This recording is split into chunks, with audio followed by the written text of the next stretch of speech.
Welcome to Monk's Temple. Find a space of comfort. Let your breath settle into its natural rhythm.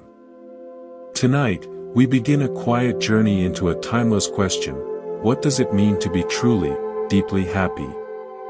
In the compassionate wisdom of Buddhism, the Buddha offered not just an answer, but a map of layered happinesses, especially for those of us navigating family, work, and worldly life. We won't follow the usual order. Let's start not with striving, but with freedom. The Buddha taught a happiness called Anaṇasukha, the joy of being debt-free. Imagine you've been carrying a heavy, hidden weight for miles. You've grown so used to its presence, you've forgotten what standing upright feels like. Anaṇasukha is the moment you finally set that weight down. Your shoulders lift. Your spine lengthens. You take a full, unconstricted breath for the first time in years. This isn't just about financial debt, though that is part of it. It's about the subtle, exhausting debts we carry, the debt of others' expectations, the debt of old grudges, the debt of a schedule with no space for your own soul. This happiness is one of liberation. It's the mental and emotional space that opens when you are not perpetually paying for the past or financing the future. You become present. There's a story of a man who, after years of relentless work to pay off his home, finally made the last payment. He sat on his front steps that evening, doing nothing. He said the feeling wasn't excitement, but a profound, spacious silence. The constant background calculator in his mind had finally stopped. He was, for the first time in decades, free to just be in his own life. That spacious silence is the essence of Anaṇasukha. From this place of lightness, we can engage with the world from a position of strength, not desperation. This brings us to Atthisukha. The happiness of rightful ownership, of earning with integrity. The Buddha never said wealth was wrong. He said the how is everything. Atthisukha is the deep satisfaction that comes from knowing your sustenance is rightfully, ethically yours. It's the farmer who tends his land without poisoning the soil, who shares water with his neighbor, and who feels a quiet pride in the harvest. His wealth is clean. It carries no hidden suffering. This happiness transforms work. Your labor becomes a craft, an expression of your values. You own not just the paycheck, but the dignity of the process. I remember a bookbinder who worked slowly, using traditional methods. In an age of mass production, her prices were higher. But those who bought her journals spoke of feeling a connection to the care in every stitch. She wasn't just selling a product, she was selling a piece of her mindful attention. That is Atthisukha. The profound legitimacy of creating value without causing harm. Now, what do we do with this rightly earned wealth, enjoyed from a place of freedom? We practice Bhogasukha, the happiness of wise enjoyment. This is the art of using your resources to generate joy, connection, and good. It is not indulgence, but conscious nourishment. It's the meal shared with loved ones where laughter is the main course. It's the anonymous donation that warms your heart more than any receipt. The Buddha encouraged householders to enjoy their wealth, not selfishly, but as a way to participate in the web of life. When you use your means to help, to create beauty, to alleviate suffering, you complete a sacred circuit. The joy you feel is the energy of generosity flowing back to you. Picture a lantern. Anaṇasukha is cleaning the glass so the light can shine out clearly. Atthisukha is filling it with clean, honest oil. Bhogasukha is lighting the wick and letting its glow illuminate not just your own space, but the path for others as well. But there is a deeper foundation, a happiness that makes all others meaningful and enduring. The Buddha called it Anavajjasukha, the happiness of a blameless life, of integrity. This is the bedrock. It is the peace that comes from living in alignment with your own moral compass, from knowing your heart is fundamentally good. When your actions are guided by kindness, honesty, and non-harm, you build an unshakable inner sanctuary. No external loss can destroy it. I once met a retired teacher who lived simply. His greatest treasure, he said, was a box of letters from former students.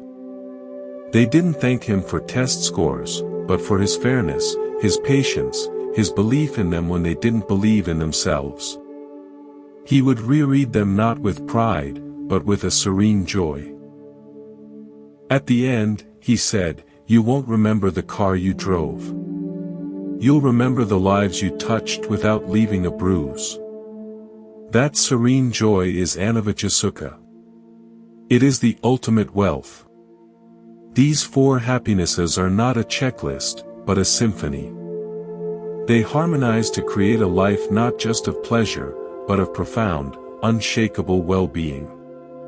As we continue, we'll explore each in greater depth through stories and reflections. If this path of mindful happiness resonates with you, consider subscribing to Monk's Temple. It's a simple way to carry this gentle light forward with you on your journey. Let us go deeper now into the first happiness we touched upon, the happiness of a blameless life, Anavajjasukha. This is not a happiness that arrives with fanfare. It is a quiet, constant presence, like the hum of a well-tuned engine or the steady glow of a pilot light. It is the foundation upon which every other joy is built. Without it, the grandest achievements feel hollow, and the sweetest pleasures leave a faint aftertaste of unease. In the Buddha's teachings, a blameless life doesn't mean a perfect life, free from error. It means a life whose intentions are consistently oriented toward goodness, toward non-harm. It is a life where, when you look back over your shoulder at the path you've walked, you see footprints of generally good intent, even if sometimes you stumbled. The happiness comes from the alignment itself, from the integrity between your inner values and your outer actions. Think of your conscience as a delicate, finely tuned instrument. Every act of kindness, every moment of patience, every truthful word, even when difficult, is like playing a clear, clean note. It resonates within you, creating a harmony. Every act of cruelty, deceit, or selfishness is a discordant note.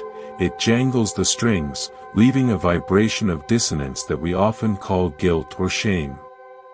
Anavajjasukha is the practice of playing more clear notes than discordant ones, and of tending to the instrument with such care that it naturally wants to make beautiful music. This happiness is intimately personal. It is the peace you feel when your head touches the pillow at night. No grand audience is applauding your moral choices, the only witness is you. And that is the most important witness of all. I recall an experience from my own early days, before I came to the temple. I worked in a busy office where cutting corners was an unspoken norm. One day, I was tasked with preparing a report. I knew a certain piece of data was incomplete, potentially misleading. The easy path was to gloss over it, to present things as more certain than they were. No one would likely ever know. But as I sat there, I imagined the chain of decisions that might be made based on my fuzzy half-truth. I spent the entire night meticulously tracking down the missing information, submitting my report late. My manager was annoyed. There was no reward. But driving home, exhausted, I felt a strange, buoyant clarity. The world outside was the same, but the world inside was clean, well-lit, and quiet. That was my first conscious taste of Anavajjasukha. The external consequence was a mild rebuke. The internal consequence was a fortress of self-respect. This happiness is also your spiritual anchor in stormy seas. Life will inevitably bring conflict, loss, and difficult choices. When you are anchored in blamelessness, you may be rocked by the waves, but you will not drift into the rocks of regret or despair. Your actions arise from a center of principle, not from reactive fear or greed. This doesn't make you passive. It makes you powerfully calm. You respond rather than react. Your no is as clean and strong as your yes. How does one cultivate this? It begins with mindful attention to the three doors of action: body, speech, and mind. Before an act, a gentle pause: is this rooted in goodwill? Before speaking, a heartbeat of silence: is this truthful, helpful, and kind? And with the mind, which is the source of the other two, we practice a gentle vigilance. We notice the arising of unwholesome thoughts, envy, ill will, greed, and we don't suppress them in panic. We simply acknowledge, this is here, and we choose not to water that seed. We turn our attention instead to a thought of gratitude, of compassion, of generosity. We consciously choose the better note. This practice is like tending a garden. You cannot force flowers to bloom, but you can diligently weed, water, and ensure sunlight. The blooming. The natural, effortless arising of blameless action, is the result of that care.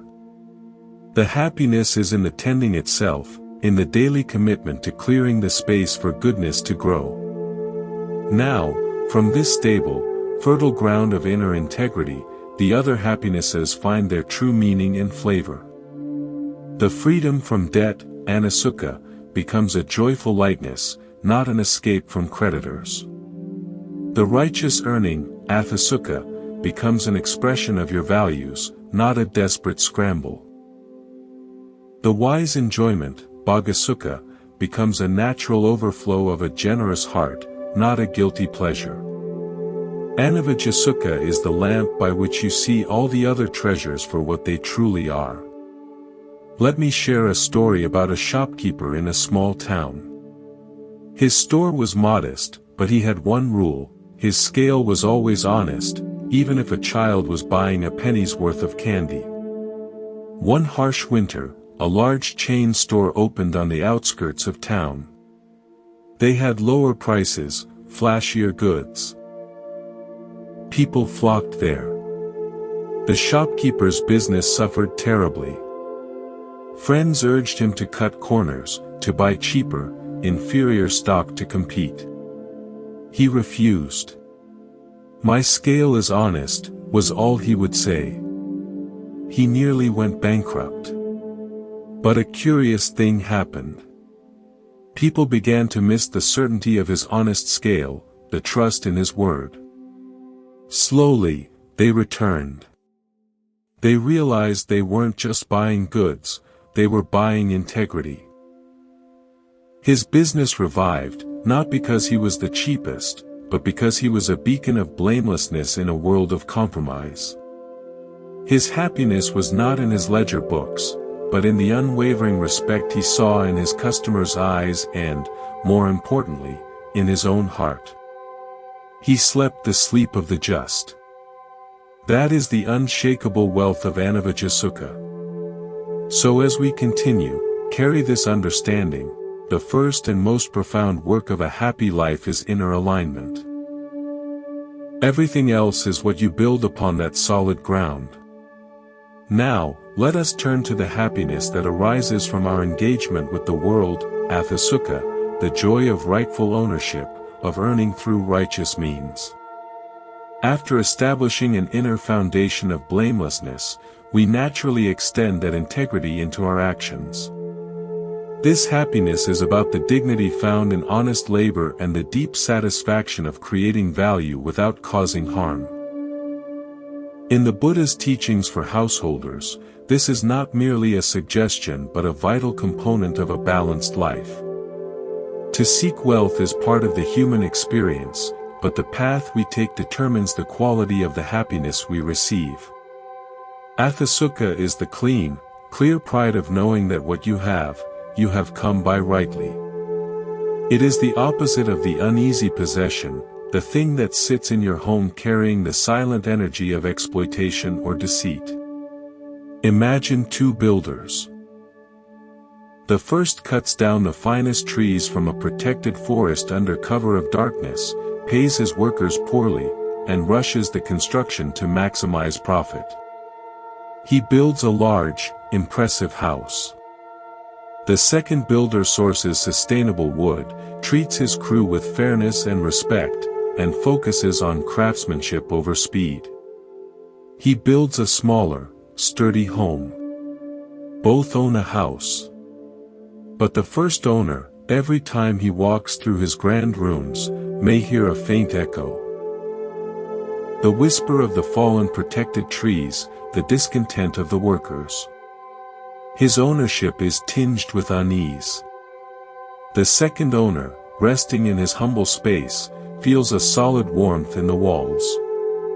His ownership is complete, untroubled, and sweet. This is the essence of Atthisukha, ownership that brings peace, not hidden anxiety. This principle applies to every kind of earning, not just material. We earn respect, we earn trust, we earn love. The same rule holds. The righteous way is the way of non-harm. You earn true respect through consistency and kindness, not through intimidation. You earn deep trust through honesty over time, not through clever deception. You earn enduring love through selfless care, not through manipulation. The happiness that comes from these rightfully earned intangible treasures is even more profound than that from material wealth. I remember a teacher from my youth, a man who tended a community garden. He didn't own the land, he was its caretaker. Every vegetable, every herb he grew, he shared. He would say, "I own the work of my hands, the sweat from my brow, and the joy of seeing a seed become food. That is enough ownership for me." His Atthisukha was not in deeds or titles, but in the authentic relationship between his effort and its fruit, a fruit that was always meant to be given away. His wealth was in the cycle itself. The righteous work yielding a harvest that fueled more righteous work. For us in the modern world, cultivating Atthisukha requires conscious reflection on our livelihood. We must ask, does my work add to the world's harmony or its discord? Even within systems that are imperfect, can I be a point of integrity? The cashier who corrects a mistake in the customer's favor, the manager who defends an employee's right to rest, the CEO who chooses environmental responsibility over short-term profit. Each is practicing Atthisukha in their sphere. The scale of the action is less important than the purity of the intention behind it.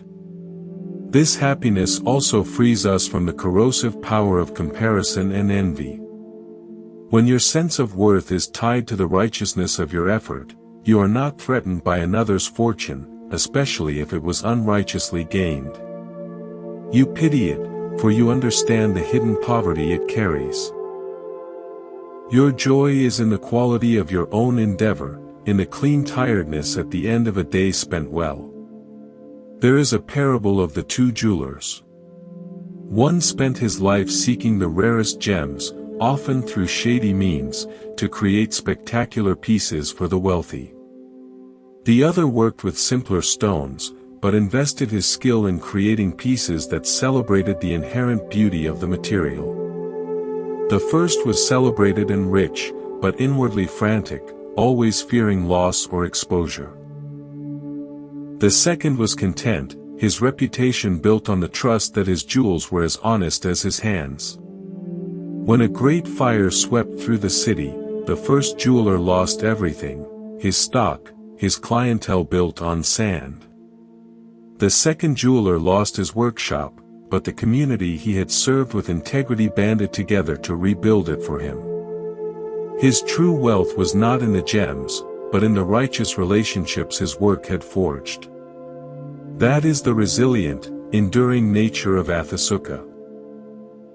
So, as you move through your days, see your work, paid or unpaid, grand or modest, as your sacred craft. Let your effort be your offering. Own the integrity of your process, and the happiness that follows will be yours to keep, regardless of the changing winds of fortune. We now arrive at a happiness that is often the most immediate in our daily awareness: Bhogasukha, the joy of wise enjoyment, the art of consumption that nourishes rather than depletes. Having established a foundation of inner integrity, Anavajjasukha, and engaged with the world through righteous effort, Atthisukha, we now come to the beautiful question: how do we use the fruits of our labor? How do we turn our resources, time, energy, wealth, attention, into genuine, sustainable happiness? In the Buddha's guidance for householders, this is a critical teaching. He did not advocate for ascetic denial of worldly pleasures. Instead, he taught Bhogasukha, the mindful, grateful, and generous use of one's lawful gains. This happiness is not found in the mere act of possessing or consuming, but in the quality of the experience and its ripple effects. It is the difference between gulping down a meal while distracted and savoring each bite with full presence. It is the gap between hoarding wealth in a vault and using it to create moments of joy, relief, or beauty for yourself and others. Imagine a beautiful, clear stream.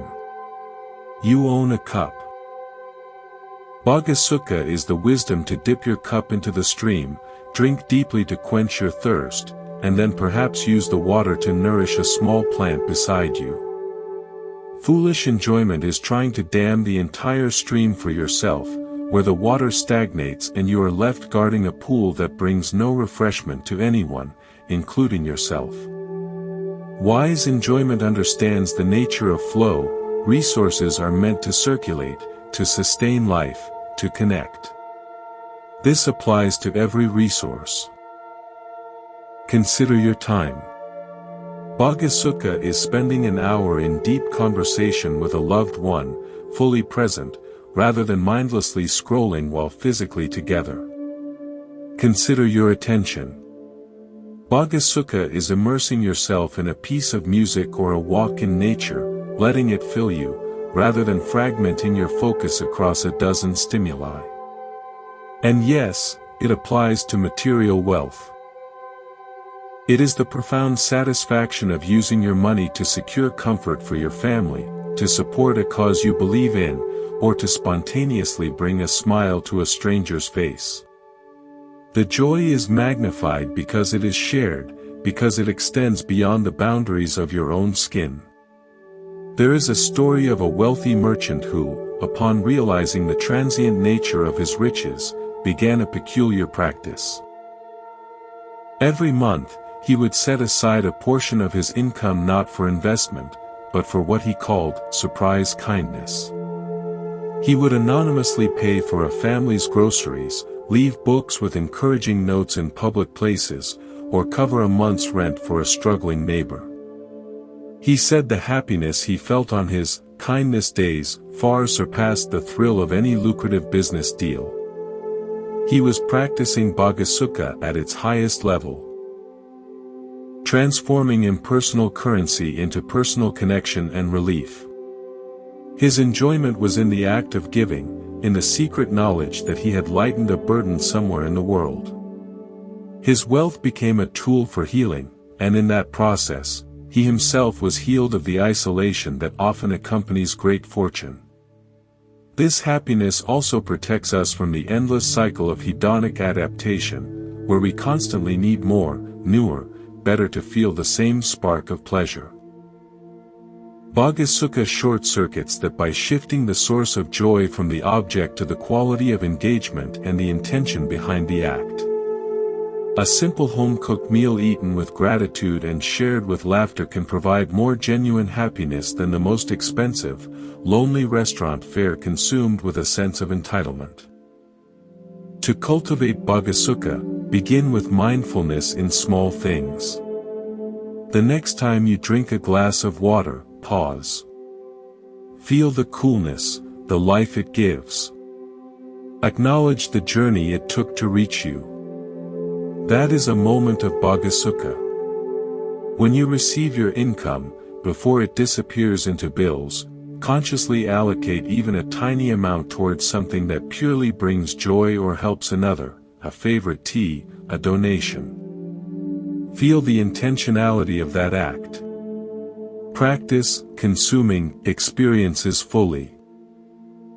Listen to the whole album, read the entire chapter, watch the sunset until the last light fades.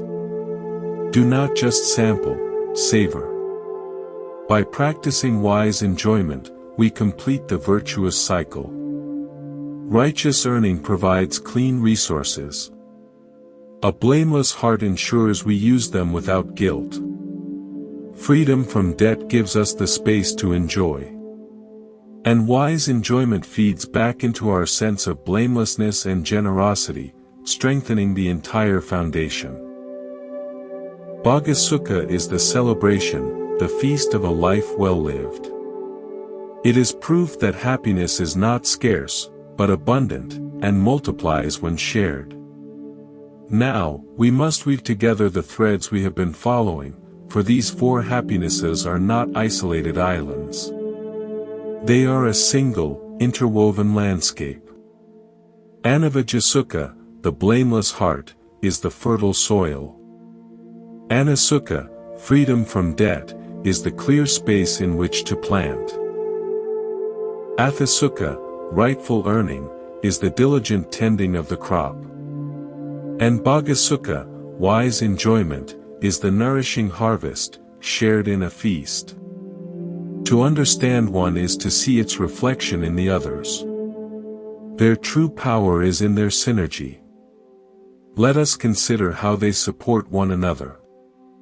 Imagine you are faced with a moral dilemma at work, a chance to gain a significant advantage through a subtle deception. Your Anavajjasukha, your commitment to a blameless life, speaks first. It creates an inner discomfort at the very thought. But perhaps the pressure is great, debts are looming, Anaṇasukha feels threatened. Here is where the integration is tested. If you have tasted the deep peace of a blameless heart, you recognize that gaining wealth through such means, Atthisukha violated, would poison any enjoyment it could buy, Bhogasukha corrupted. The fleeting relief from debt would be replaced by a permanent, internal debt to your own integrity. The integrated understanding helps you choose the harder, right path, preserving the entire ecosystem of your happiness. Conversely, let's say you practice wise enjoyment, Bhogasukha, generously. You share your time and resources. This very act reinforces your blamelessness, Anavajjasukha, as generosity is a core component of it. It may even lead to simpler living, reducing desires, and thus lessening your burden of debt, Anaṇasukha. And seeing the good your resources can do might inspire you to earn more righteously, Atthisukha, not for greed, but as a means to amplify your capacity for good. The happinesses create an upward spiral, each one lifting the others. The Buddha's teaching here is profoundly ecological. It views a person's life as a system of causes and conditions. You cannot plunder one part of the system without impoverishing the whole. You cannot, for example, ruthlessly pursue wealth, corrupting Atthisukha, and expect to maintain a sense of inner peace, Anavajjasukha. The pollution will spread. Nor can you live with a crushing burden of obligation, Anaṇasukha neglected, and expect to have the mental clarity for mindful enjoyment, Bhogasukha. The system groans under the imbalance. Therefore, the practice is one of constant, gentle rebalancing. It is the work of a gardener who walks their plot daily, not with worry, but with a discerning eye. Is the soil of my heart getting hard? Let me water it with a moment of compassion. Are the weeds of obligation choking my space? Let me carefully pull a few. Is my effort feeling frantic or dishonest? Let me realign with a smaller, purer task. Am I hoarding my harvest? Let me gather a basket to give away. I recall an encounter with a master woodworker. His shop was a place of profound peace. I asked him the secret to his craft. He smiled and said, "It is not in the cutting or joining alone. It is in the relationship. I must respect the tree that gave the wood, that is my blamelessness. I must have a clean, uncluttered bench, that is my freedom from debt to chaos. My tools must be sharp and true, and my hand guided by skill, not hurry, that is my rightful earning. And the final piece, it must not just sit in a corner. It must be used, to hold things, to support, to be part of a home. That is its enjoyment, its purpose." He was not just describing furniture, he was describing a life built on the fourfold happiness. His craft was his life, and his life was his craft. For us, this means seeing our entire existence as this kind of integrated craft. Our choices, from the mundane to the monumental, are either tending to this garden or neglecting it. There is no neutral act. A moment of patience with a stranger tends the soil of blamelessness. Declining a luxury you cannot afford maintains your spaciousness. Doing your job well today, without cutting corners, is your rightful earning. Pausing to truly taste your food is an act of wise enjoyment. This holistic view liberates us from the search for a single, magical source of happiness. It tells us that happiness is not a distant destination, but the quality of the path itself. The integrity of the walk, the lightness of the step, the dignity of the journey, and the willingness to share the view. To truly embody these teachings, we must see them not as abstract philosophies, but as living wisdom that breathes through the stories of everyday life. Let me share with you a series of parables, each one a window into how these four happinesses, blamelessness, freedom, rightful earning, and wise enjoyment, dance together in the human experience. The parable of the two bakers. In a village, there were two bakers. Elena baked for profit alone. She used the cheapest ingredients, rushed the rising, and her bread was dense and bland, but it was cheap and she sold much.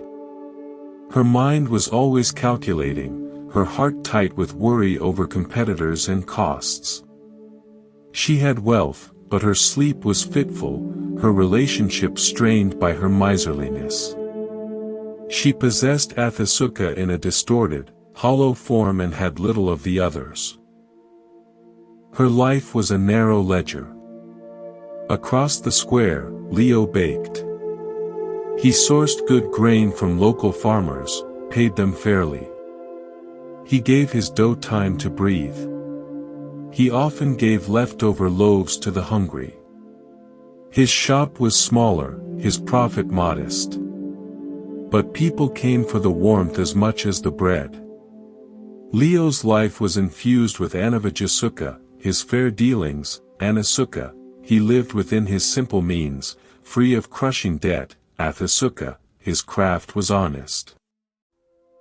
And Bhogasukha, he enjoyed sharing his gift. When a fire damaged his shop, the village rebuilt it for him, for they valued the nourishment he provided beyond mere bread. Leo's happiness was not a line in a ledger, it was the entire, interconnected web of his life. The parable of the burdened bridge. A man carried a heavy stone everywhere he went. When asked why, he said, "I found it on a path. It is mine. It is a possession."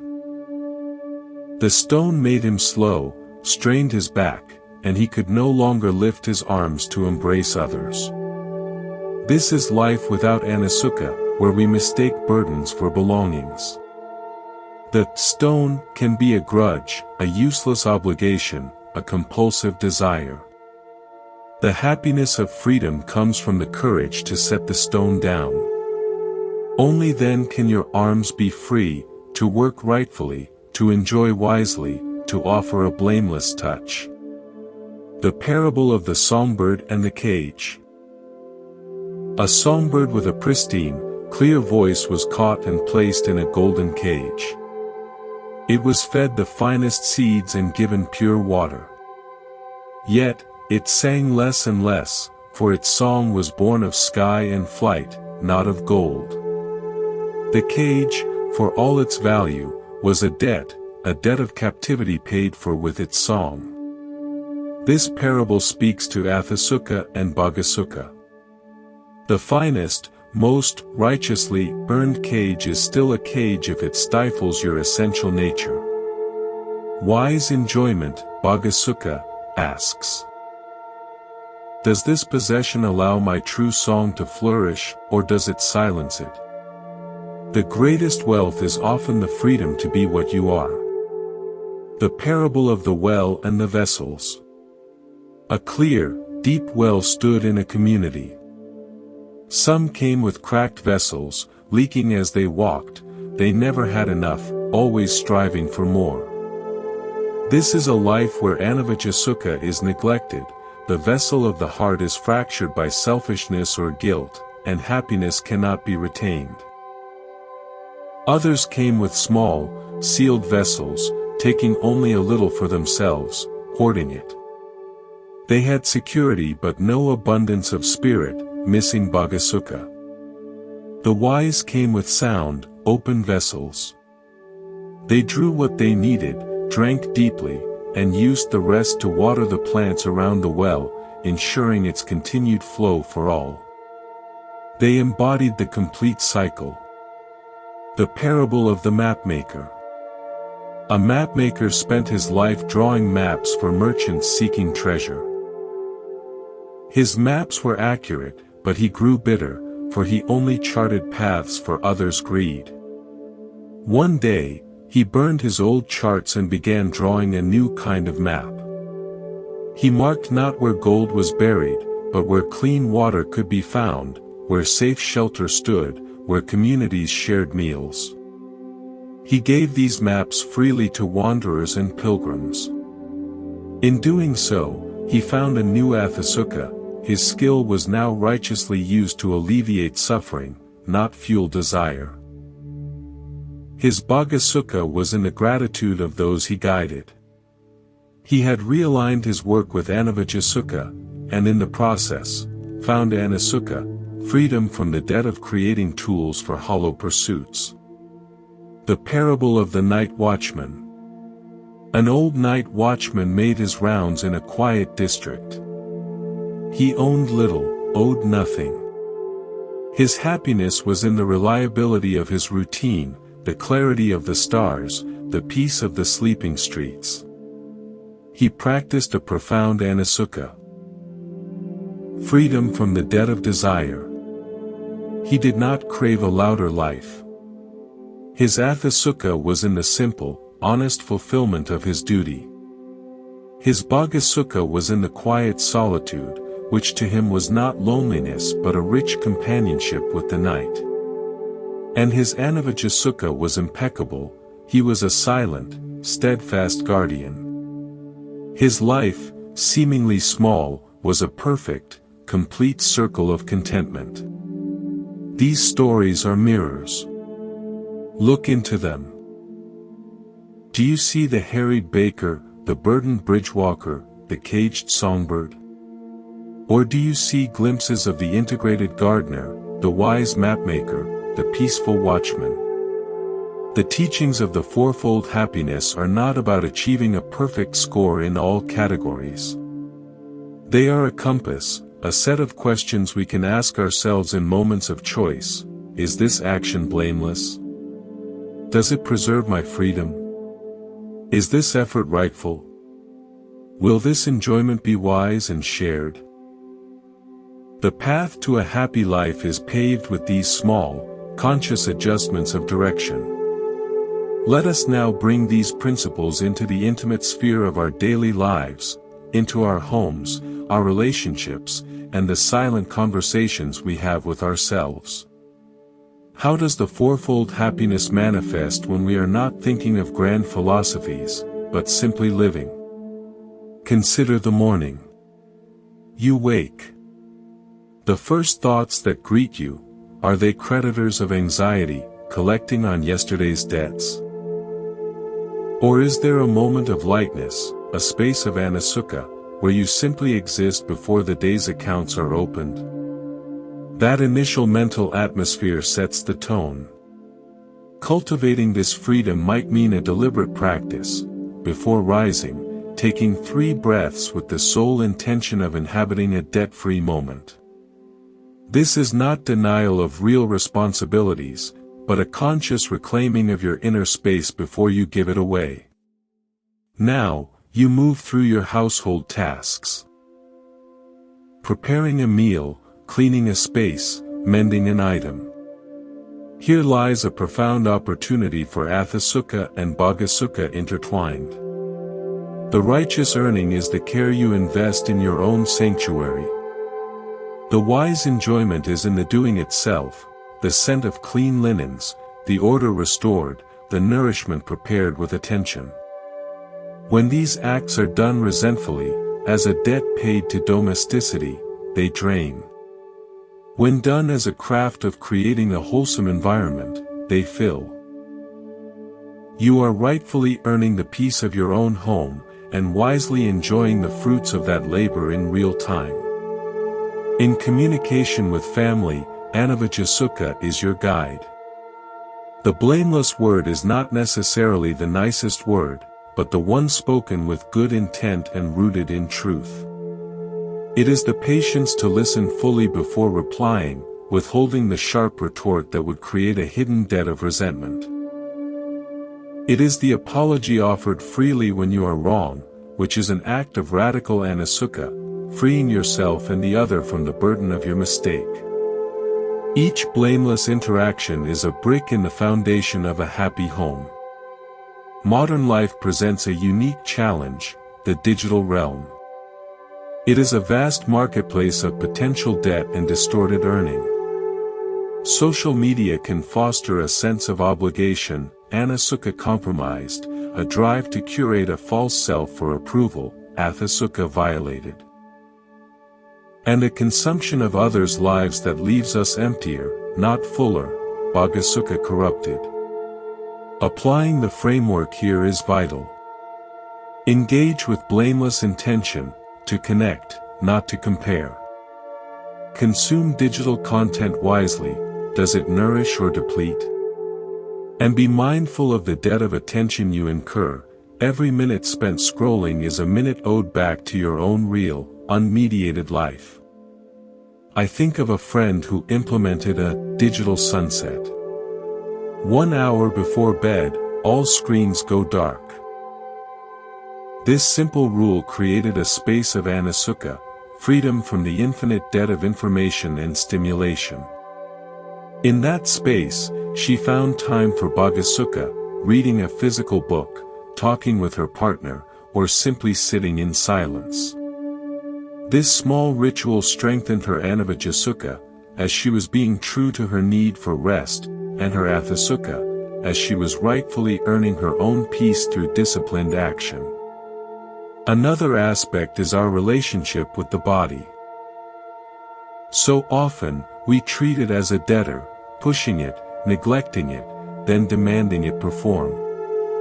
The body is not a slave, it is the primary vessel of our earthly experience. Rightful earning, Atthisukha, regarding the body means nourishing it with good food, moving it with respect, resting it adequately.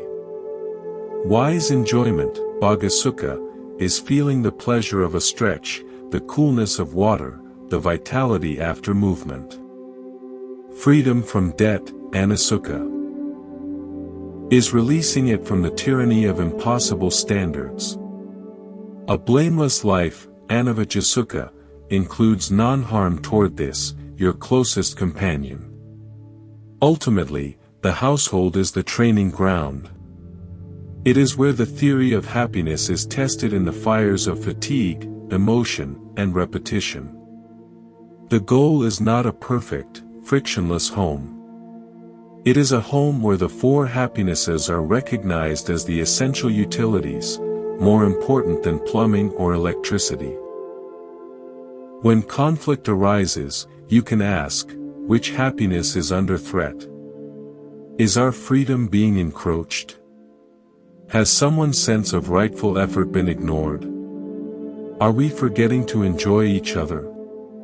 Is blame corroding our foundation? By framing our daily life within this architecture, we move from being passive inhabitants of our existence to conscious architects. We are no longer buffeted by random wants and pressures. We have a design, based on the Buddha's timeless wisdom, for building a day. And therefore a life, that is inherently happy, resilient, and real. We have walked through the garden of these four happinesses, naming each plant and understanding its needs.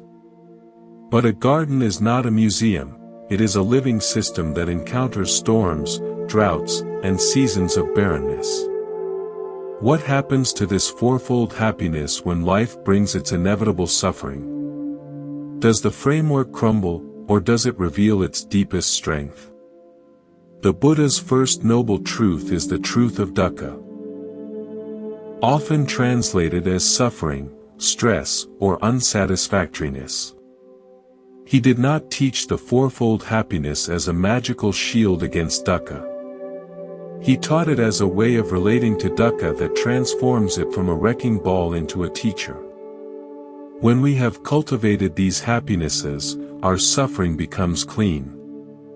It is not compounded by the added weights of guilt, financial panic, shame over our work, or the isolation of selfishness. Imagine two people experiencing the same loss. The end of a career. The first person's identity and security were built solely on that role. Their earning felt desperate, their enjoyment was lavish but hollow, they had massive debts, and their self-worth was shaky.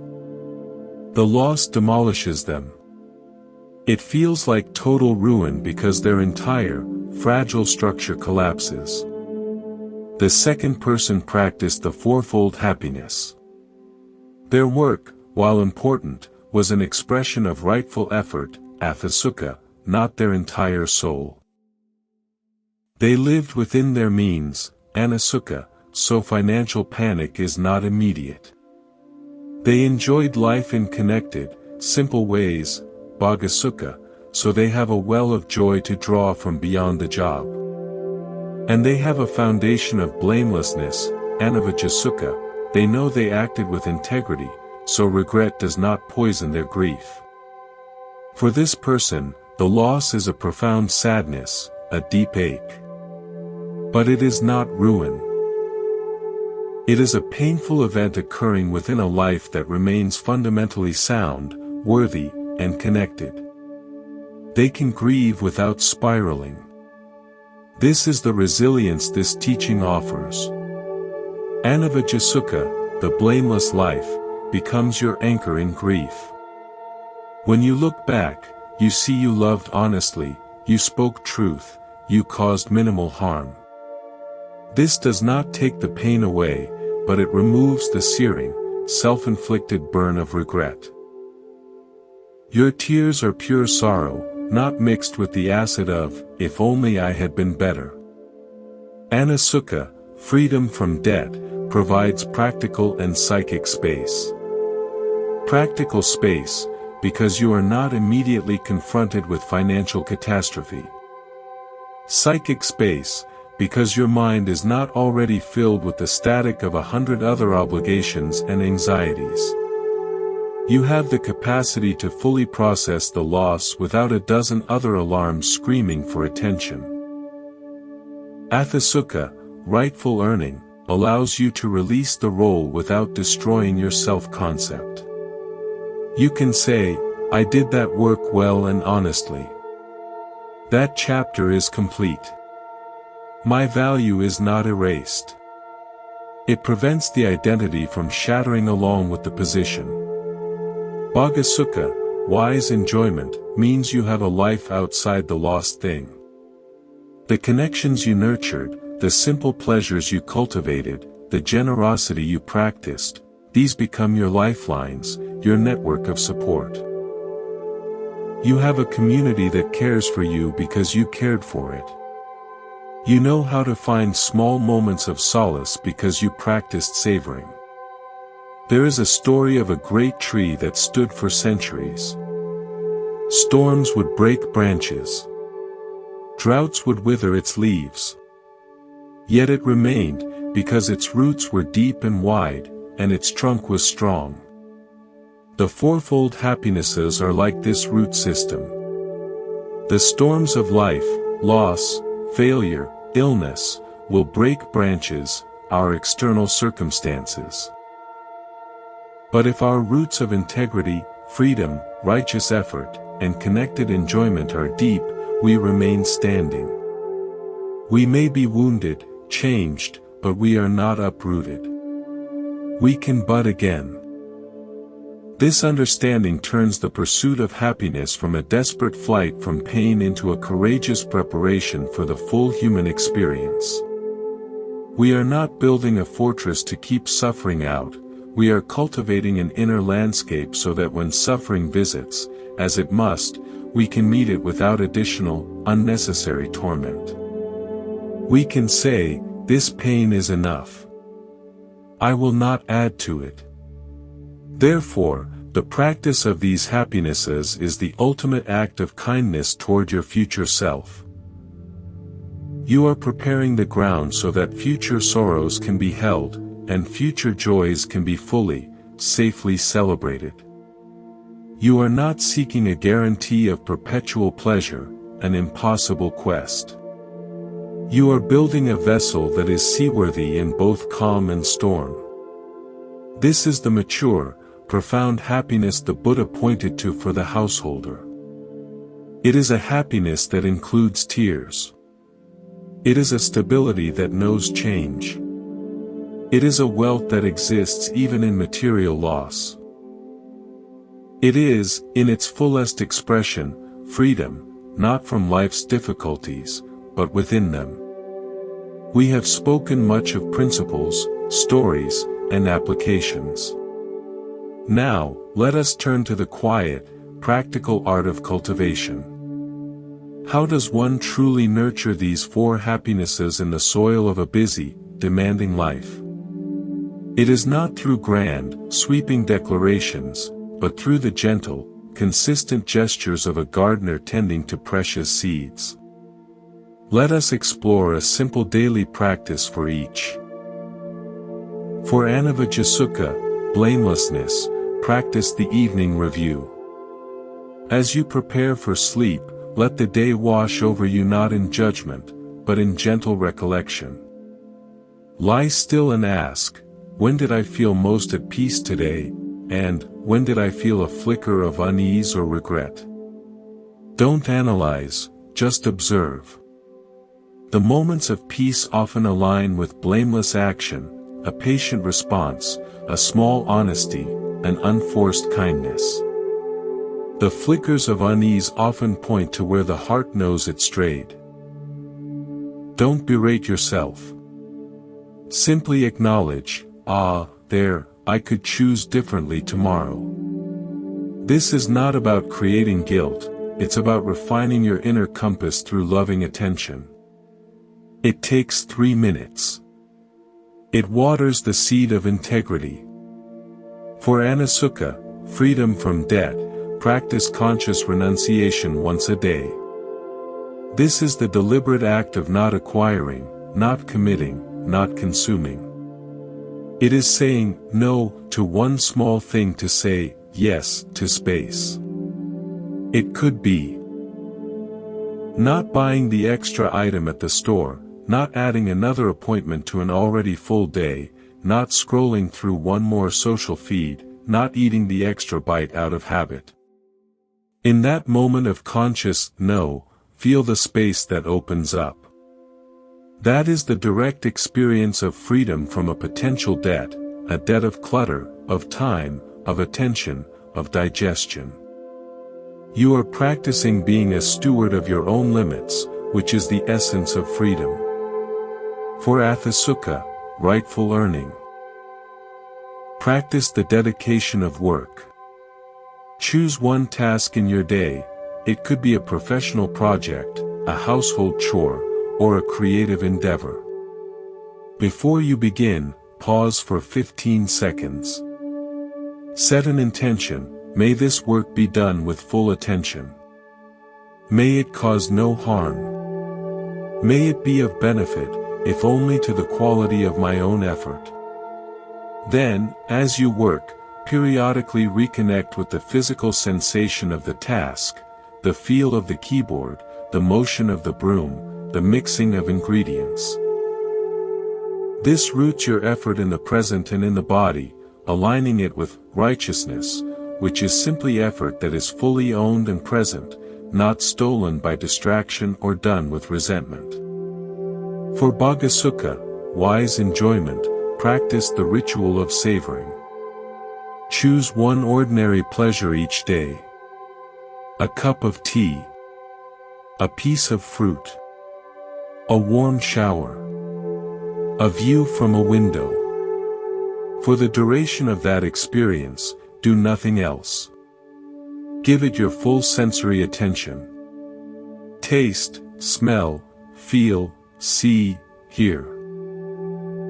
When the mind wanders, gently bring it back to the sensations. Then, at the end, mentally offer thanks, to the people who made it possible, to the elements that composed it, to your own body for experiencing it. This transforms consumption into communion. It trains you to extract profound joy from simple things, which is the heart of wise enjoyment and a direct antidote to endless wanting. These 4 micro-practices are like tuning 4 strings on an instrument. Done daily, they keep your life in harmony. They require no special tools, no extra time carved violently from your schedule. They are woven into the fabric of what you already do. The evening review happens as you lie down. Conscious renunciation is a moment of pause before an action. The dedication of work is a breath before beginning. The ritual of savoring is a full minute of presence within an existing activity. The cumulative effect is subtle but transformative. You are not trying to become a different person. You are remembering the person you already are, a being capable of integrity, deserving of freedom, gifted with the power of effort, and designed for joyful connection. Each small practice is a whisper to that true self, assuring it that you remember, you care, and you are coming home. Think of it as maintaining a clean, well-lit inner room. You don't need to build the room, it is already there.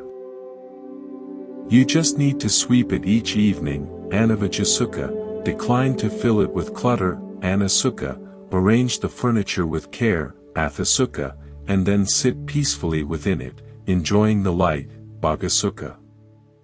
Day by day, this inner room becomes your sanctuary, your source of strength, and the place from which you engage with the entire, swirling world. And so, we arrive at the close of our long conversation. We have journeyed through the landscape of the Fourfold Happiness. Anavajjasukha, the blameless life, Anaṇasukha, freedom from debt, Atthisukha, rightful earning, and Bhogasukha, wise enjoyment. We have seen them not as separate treasures to be hunted, but as interwoven strands of a single, strong cord, a cord we can use to navigate our lives with dignity, peace, and genuine joy. The Buddha's teaching here is a gift of profound validation. It says to the householder, the parent, the worker, the partner, your life is not an obstacle to happiness. It is the very field where happiness is grown. You do not need to renounce the world to find peace. You need to engage with it wisely, with a heart rooted in integrity and a spirit that values freedom. This is not a call to a life of grim responsibility, but to a life of responsive ability, the ability to respond to each moment from a place of wholeness. When you act from blamelessness, you are free from the inner critic. When you live free from crushing debt, you have space to breathe. When you earn rightfully, you walk with an unburdened dignity. When you enjoy wisely, you turn pleasure into connection and gratitude. This is a life that feels clean, light, purposeful, and rich. Remember, this path is not about achieving a perfect, static state of bliss. It is about the quality of the journey. There will be days when the mind is clouded, when debts feel overwhelming, when work feels hollow, when enjoyment escapes you. This is not failure. This is the human condition. The practice is to gently return to these four touchstones. To ask, quietly, can I choose the blameless word here? Can I put down one small burden? Can I do this next task with full attention? Can I truly taste this sip of water? In these micro moments of return, happiness is not found, it is forged. Let me leave you with a final image. Imagine you are a potter. The clay of your life is given to you each day. Anavajjasukha is the care with which you choose your clay, ensuring it is not stolen from another's ground. Anaṇasukha is the clear, clean workspace you maintain, free of the debris of yesterday's failed attempts. Atthisukha is the skill, patience, and wholehearted attention you bring to the wheel, centering the clay, shaping it with your own hands. Bhogasukha is the moment you take the fired vessel, fill it with water to share, or place a single flower in it to admire its form. Some days, the clay is stubborn. The wheel wobbles. The form collapses. But if your intention remains rooted in these four principles, even the collapsed form is part of the learning, part of the craft. It is not wasted. And other days, the clay spins true, and a shape of surprising grace emerges from your hands. You admire it, use it, give it away. And then you return to the clay of tomorrow. This is the craft of a happy life. It is not about the perfect pot. It is about the integrity of the process, the freedom in the making, the dignity of the effort, and the joy in both the creation and its release. You already have the clay. You already have the wheel. You already have the hands. You have always had them.